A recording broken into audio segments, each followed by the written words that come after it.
Hello everybody, this is Corey with Shady Day Plantation. Today I'm going to do a video showing y'all how to face cape a deer for saving freezer space. If you're hunting out of state, you're coming across state lines, illegally you can't bring the whole head back. So I'm going to show y'all the easiest, quickest way to do it. Basically all you need a flathead screwdriver and a scaffold. You can buy these scaffolds at Tractor Supply. You can get the disposable ones. It's got 3 or 4 extra blades just to throw in a pack in case you need it. Anything sharp, I mean, I guess a pocket knife really don't work that great for this, but find your little scaffold will be the best. You're gonna come in here and start you an incision and then turn your scaffold blade around so you're not cutting into the hair. You're kind of coming from the underneath. And you're going to come out to the middle. You're going to do the same thing on this side.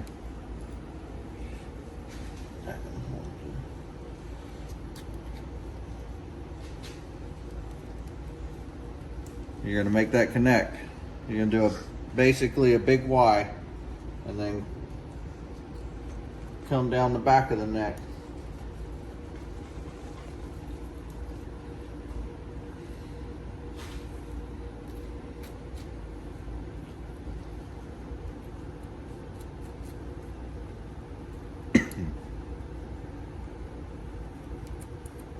When you get here and you're all the way to the antler base, take the screwdriver, stick in there, and just kind of pry it, and you'll see it'll roll that hide away from them antler bases without leaving hair on your antler base. Most people want to do it with a knife and then they miss some hair. This here's, for me, has been the best way. Just be careful and don't let your screwdriver slip and stab it in your hand, because that ain't no fun.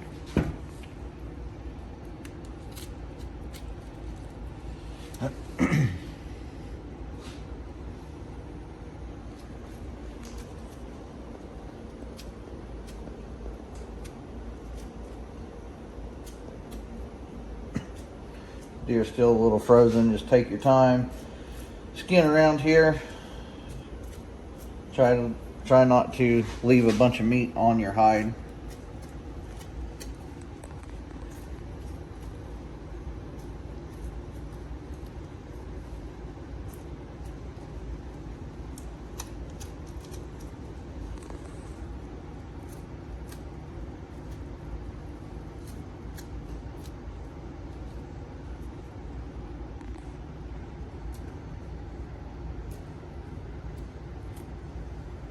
All I'm doing here is getting down to the ear butt, getting things kind of loosened up a little bit.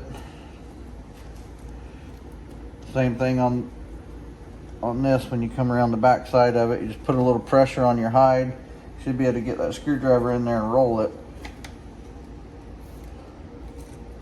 I wish that would stay out of the way. Roll it, and then you can get that started. Take it around. About as, I don't know, you'll know it'll go till you can't get no more, and then you'll have to come here to the, you got the ear here. You'll come in and you want to stay tight against the neck and the head.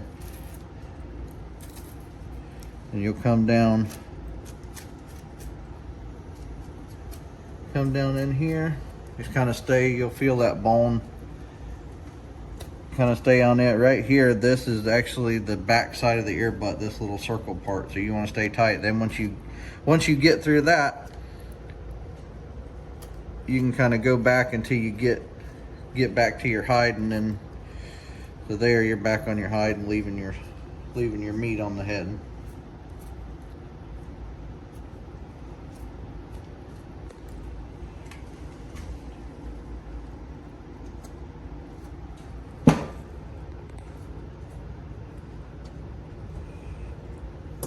Once you get that ear off, you can finish coming around your antler base. You might have to go a little bit and then just nick a little bit and then go with your screwdriver some more and take it Take it nice and easy until you get all the way around.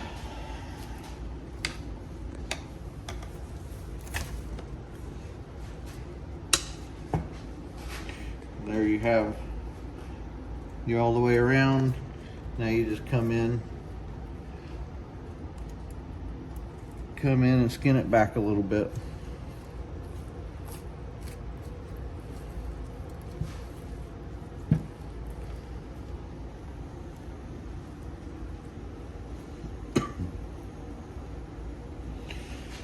And you're just going to basically repeat the same thing on this other side.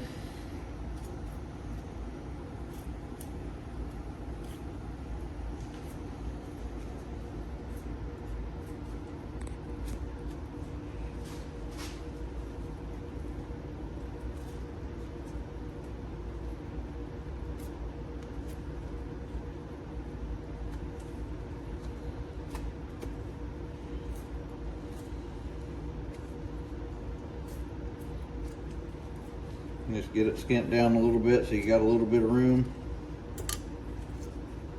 Same thing, get your screwdriver, get it back in there and just kind of work it, and you'll pull that, get that to come out as far as it will. You'll get to a point where you can't get it any further until you take this ear off. Here, same thing, you just stay on the bone. That's your cartilage to your ear right there. Once you get through that, now you can start, just put tension on the hide, start working back to the skin.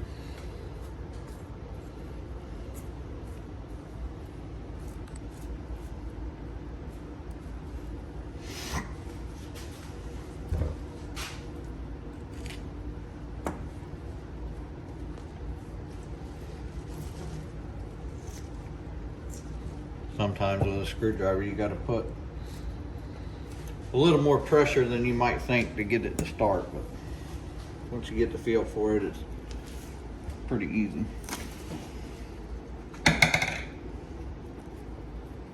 Now that you're clear all the way around here, you just take your scaffold and ease it on down.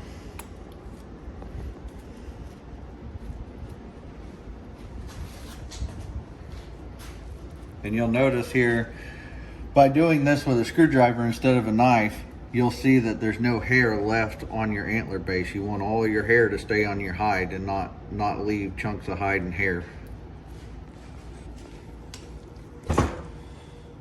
Typically when I get to that point, I'll come back here. Some people skin their deer down a little further on their neck.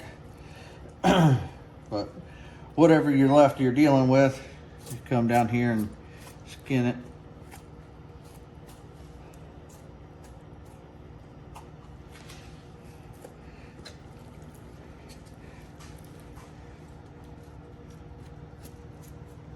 I'll skin down as much as I can down the sides of it here, and then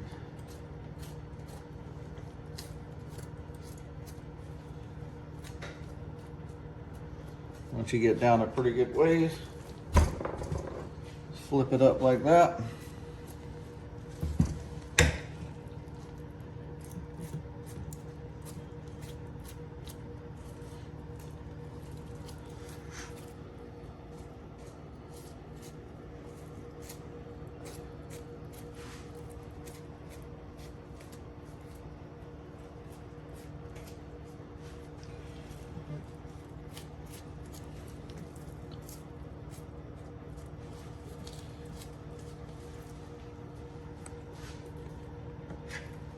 You'll get it skint down. Now you're right here is the corner of your eye. You'll feel that bone come out. When you get here, you want to stay on that bone and put pressure with your other hand, pulling on your hide, and stay on that bone and let it roll out of there.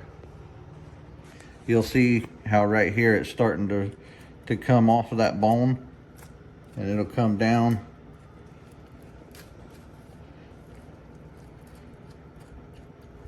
And you'll get you a little hole. You can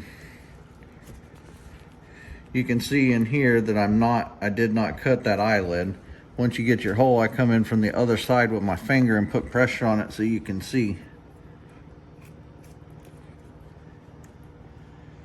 And now you can see the inside of that eyelid right there, and just make sure you stay on the bone as tight as you can so you don't cut that eyelid. And when you get down here to the where the tear duct and everything comes together, there's a little piece of cartilage you kind of gotta cut through. Once again, staying tight against that bone, and then it'll pop loose.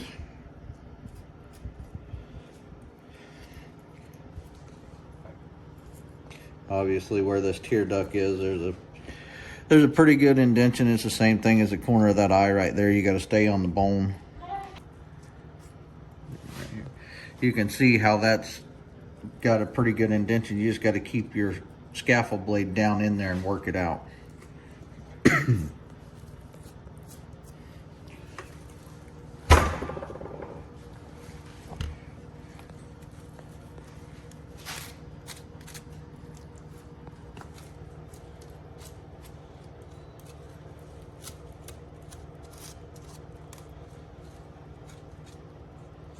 Same thing here. This is the edge of the bone on the back side of your eye.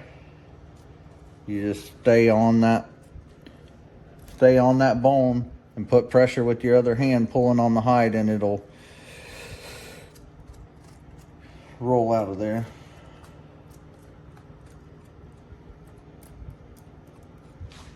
I don't know, once you get here, I don't know if y'all can see this on the video, but this little membrane gets real thin and you can see the eyeball under there.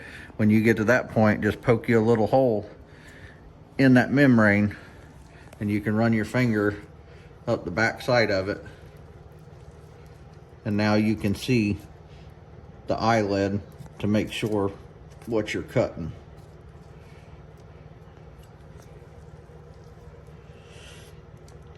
Right here to this little piece of cartilage that I was telling y'all about. That's the only thing you kind of got to pay attention. You'll see, like right here, you can almost see it coming apart. You'll see that little piece there. It'll separate.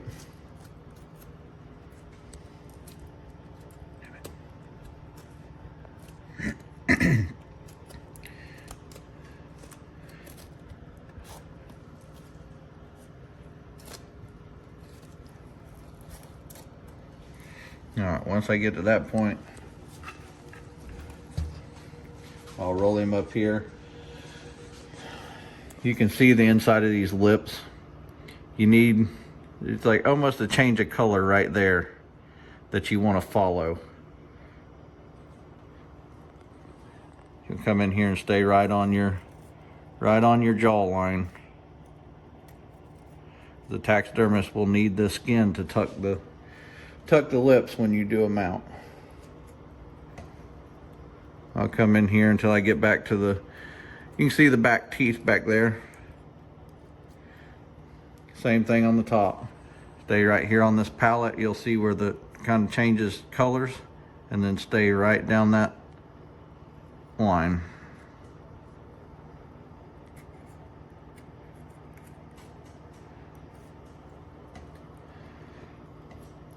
Same thing here. I'm just going back until I'm to them back molar teeth.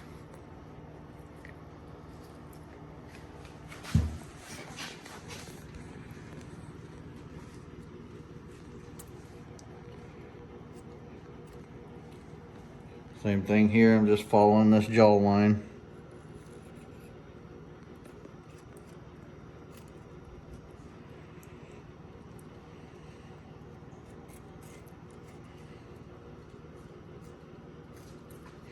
And when you're doing this part of it, you want to stay on the bone and leave as much, the meat. You're not worried about that meat that's left in there. Stay on the bone.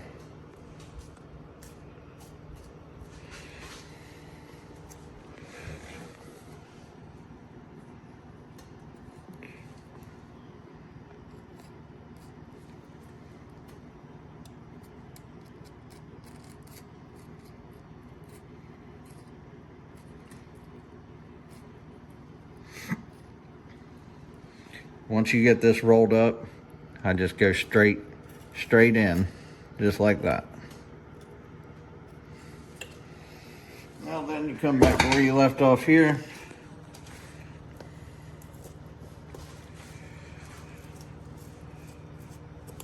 Keep rolling it on down. This here is actually the inside of like the cheek. You'll come basically even with your tear duct there, straight down, and cut straight through this. And you'll see now you're back on your teeth and your jawline. Keep all the skin that go all the way to the teeth.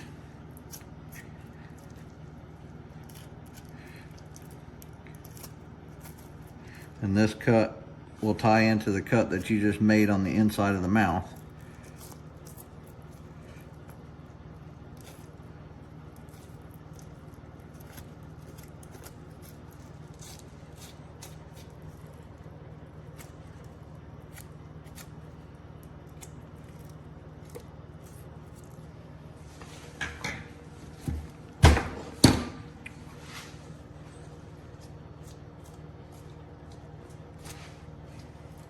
This side, same thing. You got your tear duct. Just come straight down. Get into that. And stay right on the teeth line.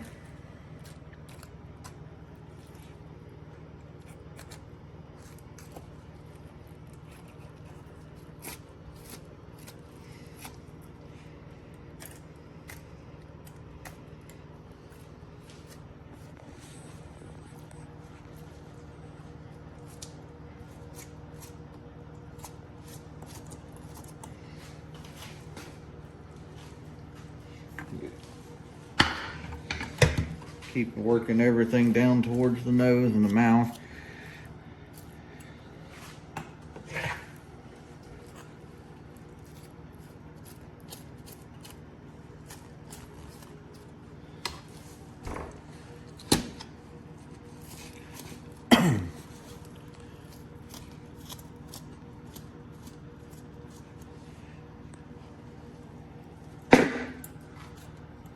You'll work it down and you'll get to a point right here where the bone stops. Your bone stops there and it's soft, it's just cartilage. Go just where that bone ends and cut in and go straight down. And follow that line around and keep the cartilage of this nose in there. And you'll tie into that incision that we made straight down. And there you have it. You have a face cape deer. Now all we got to do is cut his horns off, but the main advantage for this is when you're traveling, now you don't have them horns, you just roll this hide up, put it in a bag. You can freeze it before you leave. You can put it on ice. If you do put it in a cooler as you're traveling, make sure that it's dry. Don't leave the plug in the cooler and let it sit in water. Make sure it's on top where the... Now all we have to do here is just cut his skull cap off, cut his horns off.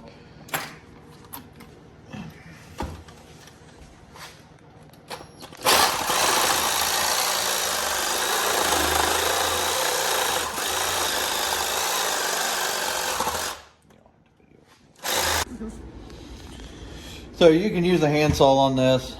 A battery powered sawzall works the best. Here's what you're left with. I just take the scaffold, come in here and just clean it up a little bit.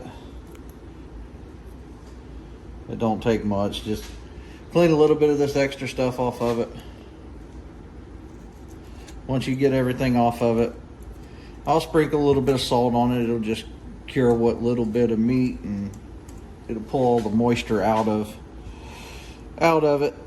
Keep it so it won't get all nasty.